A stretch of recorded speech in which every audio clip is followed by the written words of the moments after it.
Hello everyone application user ကနေပြန်လည်ကြိုဆိုလိုက်ပါတယ်။ရန်ဘက်ကပြောထားတဲ့အတိုင်းပဲကျွန်တော်တို့မီပန်းပေါ်မှာမြန်မာဖောက်ဘယ်လိုသွင်းရမလဲဆိုတာကို Christmas နဲ့အတူတူကြည့်လိုက်ကြရအောင်။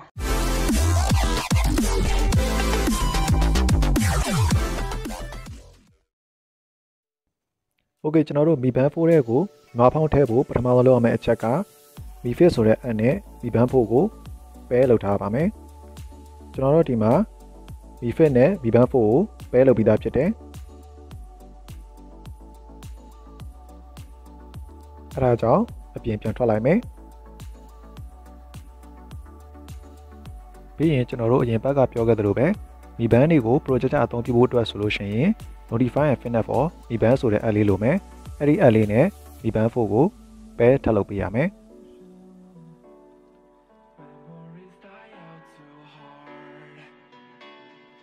โอเคအဲ့ဒါဆိုလို့ရှိရင်ကျွန်တော်တို့ app ထဲဝင်လိုက်မယ်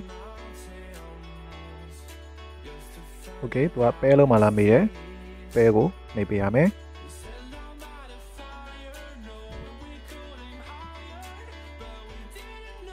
ဒီရက်လေးကိုသုံးမယ်ဆိုလို့ရှိရင် Mi Fit ဆိုတဲ့ app နဲ့အရင်ဆုံးချိန်ထားရမယ်ကျွန်တော်တို့ဒီမှာချိန်ပြီးသွားပြီအဲဒါကြောင့်မလို့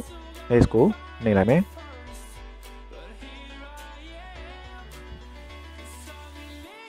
next ကိုထပ်နှိပ်ရမယ်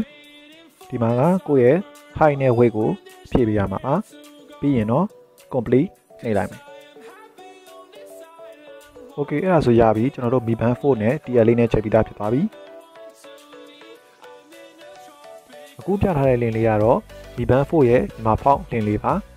ဒီ link လေးကိုကျွန်တော် copy ယူလိုက်မယ်ပြီးလို့ရှိရင် browser ဖြစ်ဖြစ် Chrome မှာဖြစ်ဖြစ်ရိုက်ထည့်ပြီးတော့ကျွန်တော်ရှာလိုက်မယ်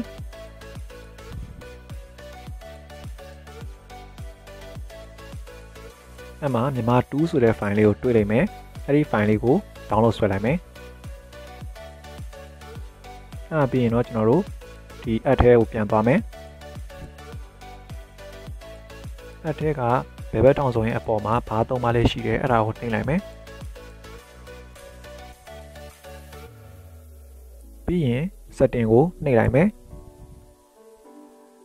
အဲ့ဒီမှာ Bluetooth ပုံလေးရဲ့အောက်မှာ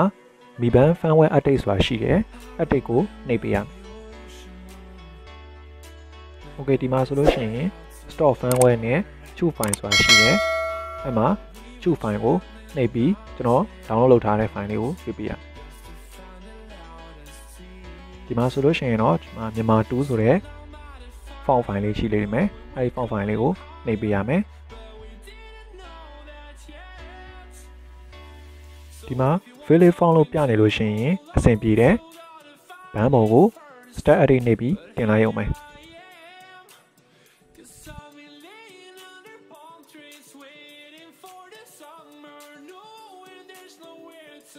100% ပြည့်သွားလို့ရှိရင်မြန်မာစာရမရကို notification creator ဆိုတဲ့ app ထဲသွားပြီးတော့စမ်းကြည့်မယ်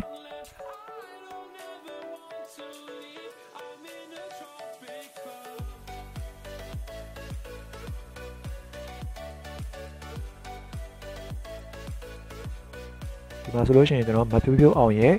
interview ကအချက်3ချက်ကို copy paste လုပ်လိုက်မယ်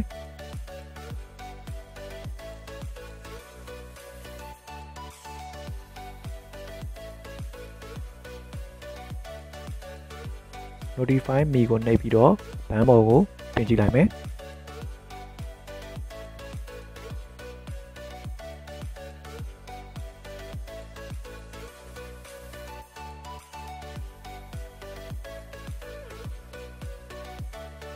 အခုတင်ထားတဲ့မြန်မာ font က 100% perfect ဖြစ်နေလို့တော့မဆိုလိုဘူးဒါပေမဲ့ဘာရေးထားလဲဆိုတာကိုကောင်းကောင်းကြီးသိနိုင်တဲ့အတွက်ကြောင့်မလို့